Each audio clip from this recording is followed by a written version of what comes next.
LTO hugot nga gina-inspeksyon ang mga bus antes magbiyahe subong nga Semana Santa. Mga motorista ginapanugyanan man sa ahensya nga maghalong sa pagbiyahe. Ini ang gintutukan ni John Sala. Isa-isa gina-inspeksyon sa operating team ang mga units ang bus diri sa isa ka bus company sa Haro. Kabahin sa ila ginasekyar ang roadworthiness o kung sarang pabalang makabiyahe ang mga unit.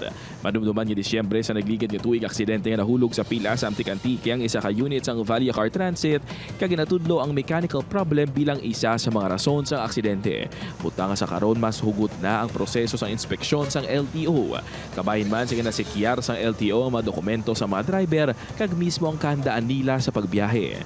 Ginawagan ni RD no, ang atong yung mga drivers no, is really drug free kag alcohol free sa pagdala nila sa ilang mga salakyan. That is why may mga ikandak kita mga garage inspection or random drug test na depende sa availability no, sa mga drug kits nga pinalano na. Ang mga bus naman nga makitaan sang diferensya ang insigida ginadumilian sa pagbiyahe. Magluwas sa mga di pampasahero nga bus, jeep kag taxi, nagapanawagan man ng LTO sa mga private vehicle owners na tuhoy sa blow baguettes o kung pagsikyar sang battery, lights, oil, water, brakes, air, gas, engine, tires kag self o kung kaugalingon antes magbiyahe. It is your obligation and duty as professional drivers to check that and every time before ka mo magdagan sa atong mga dalan. Kay ara yung mga accessories no is placed sa atong salakyan for safety reason ginaya. Samtang hugot naman yung natutukan sang IPPO ang seguridad sa mga pilgrimage site kag tourist destination sa probinsya sang Iloilo.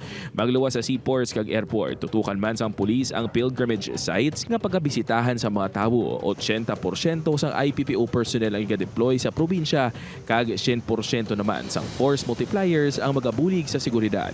We are maximizing ang aton nga personnel no, on the field no, for the Semana Santa, especially sa mga major tour operators naton, sa mga pilgrimage sites naton kag sa mga aton yung mga lugar kung di nag-convert sa mga tao, especially sa may Barotac Viejo. May ara man kita sa San Joaquin kag diri sa may Santa Barbara, Iloilo. Ano? All of these places deployan naton to include ang aton nga banwa sa may Leon. Upuot kay Hans Desierto, John Sala. 1 Western Visayas.